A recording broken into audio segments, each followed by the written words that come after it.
Okay, now we're going to work on the castle in the town of Erice. So for this one, I know I'm going to want to pop the colors a little bit. We're going to try that tonal adjustment again on the building, and then there's a couple other filters I want to show you. Also, remember when we were in Lightroom and I was talking about this tree here that was distracting, and instead of cropping it out or removing it, I wanted to show you a cool little trick cheating in Photoshop to add actually some more tree back in to create a frame around the image and draw the viewer's interest into the frame, so we'll have some depth. So I'm going to start by, first thing I'm going to do is that additional layer that's in overlay mode. And if you'll recall, we just duplicate the layer, turn it into overlay, and put it at about 19-20% opacity. And I have an action for that, which I'm including in the class resources for you. And so I'm going to go ahead and flatten that image. And now I'm going to add the frame around. And so this is pretty cool. I'm going to add an extra layer, a blank layer on top of my background layer, because I don't want to do this on my background layer, very important. Okay, I'm going to grab my brush tool, and within my brush selections, I have some sets of brushes through this guy called Aaron Blaze, and he's like a animator for, I think for Walt Disney, and he has his own website. I'll put a link to it in your class files, and or on this page, and you can check him out. He's got some cool, really cool brushes, like trees and grasses and clouds and water and fur, and I use a lot of his brushes. I really dig them. But so in the brush set of like the foliage, is that how you say that, foliage? This brush here I think would work good for these types of leaves. And how this brush is set up, when you select a brush and then you go under your window and then brush, and so you kind of see a preview of it. So it kind of looks like these leaves, similar to these leaves, and you'll see even more when I start to paint with it. But you'll see how it's set up, and it has, in the color dynamics, it's going to give you a jitter of your foreground and background color.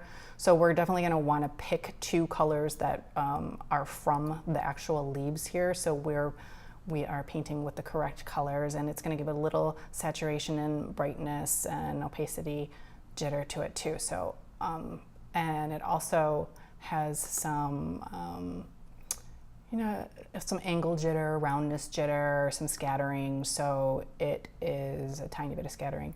So the way he set it up here works really good. So I'm going to just sample colors from this tree right in here, and so I'm going to go Alt click for one color, then hit X, and then Alt click again, maybe a lighter color, and you're probably not going to see too much of a difference on my screen because I had already done this earlier. Actually, that background is a little bit dark, so I'm gonna zoom in here so I make sure I'm getting the right color. So I'm gonna Alt click on this dark green, and then X and Alt click maybe on this lighter green here. So that should work pretty good. I'm gonna zoom back out a little bit, and then I'm just gonna start painting. And again, I'm painting with my stylus. Not sure how well this will work with just a mouse, but I'm going to put my opacity up to 100%, and I'm just going to start painting in some leaves here. Those are a little big, so I'm going to turn my brush size down a little bit. And I am going to, these are a little light, I'm going to Alt sample darker color here and just overlay. And you can keep just kind of changing the colors out a little bit, and just so you have a little variation in the colors, and that's going to make it look a little more natural. So I'm just kind of filling in those blank bare branches right now, and I'm going to add like a little bit more to just kind of frame the subject. So maybe the branches are coming out here a little bit, there's some random leaves coming out, maybe like I'm shooting through a tree. Oops, don't want that one there. And maybe there's a tree on this side too. And so by doing this, we're just gonna add a little more interest, draw the viewer's eye in a little bit. I don't want to like overdo it because then it'll just look stupid. So, okay, I'm going to now, because these brushes are not totally realistic, I mean, it looks pretty damn good, I think. I'm going to add a little bit of a Gaussian blur. And by doing this, it's going to start adding some real dimension into the image. So it's kind of like these, as I add these layers and blur them, it's going to be as if the leaves were closer to my camera. So the focal distance was a little bit different, right? And then as the leaves get closer to the camera, they're going to get a little bit bigger, right? So I'm going to add another layer, and I'm just going to add a couple more here, just random leaves. That's way too big. I'm going to bring that down a little bit, and maybe even grab a lighter color again, like this. It looks kind of gross right now, but you'll see it's kind of a cool effect. So maybe these leaves are just kind of falling right in front of me, and I can always erase some if I've overdone it. Okay, I don't like that one. Okay, now I'm going to blur it even more. So I'm going to go filter, blur, Gaussian blur, and I'm going to bring this blur up some more, even just kind of like that. So it looks like they're blowing in the wind maybe, and they're closer to me. So I'm going to turn that off, and I think that's pretty decent. So I'm going to merge these two layers. Oops, I didn't mean to do that. Merge layers, and then I'm going to turn it off, turn it back on again. I like that. I think it's just adding some interest to the image. If you don't like it, don't do it. Just develop your own style. I just want to kind of show you what you can do, the options, just to keep your options open, right? So I'm going to flatten this now, and then I'm going to go ahead and I'm going to give the image some pop by going back into the Nik collection, color effects, and I think I'm going to try that tonal adjustment like we did last time real quick. Just maybe give a little bit of clarity on the building and maybe the city in the background. So tonal contrast, and just the default does a pretty decent job here. Look how, I really hate what it's doing to the sky. It's making it look completely over filtered.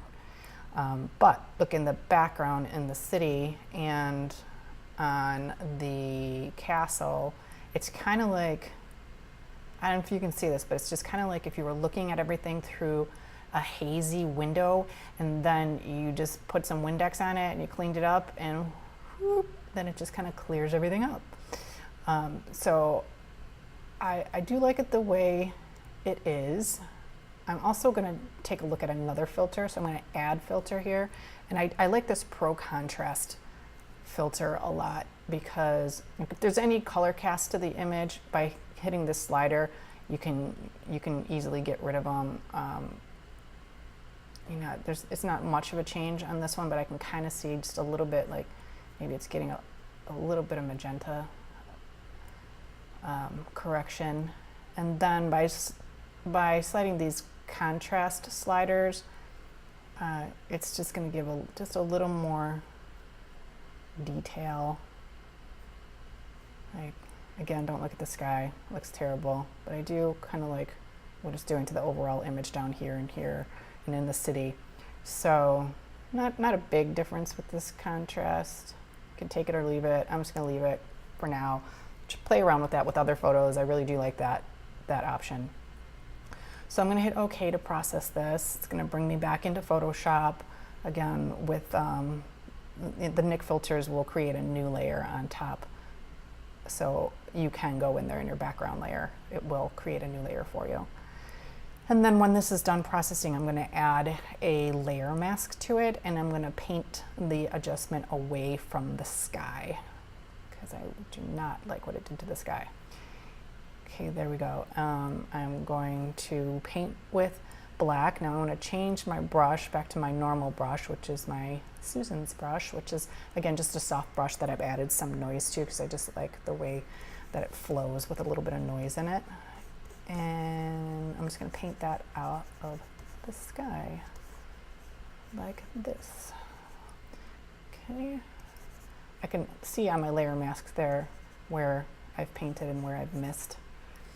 Okay, so now again, I'm going to turn it off, turn it back on again, off, back on, and that's added definitely some good pop to the image. I'm going to view this at 100%, and I'm going to take a look at what I've done here, make sure it's just not overcooked.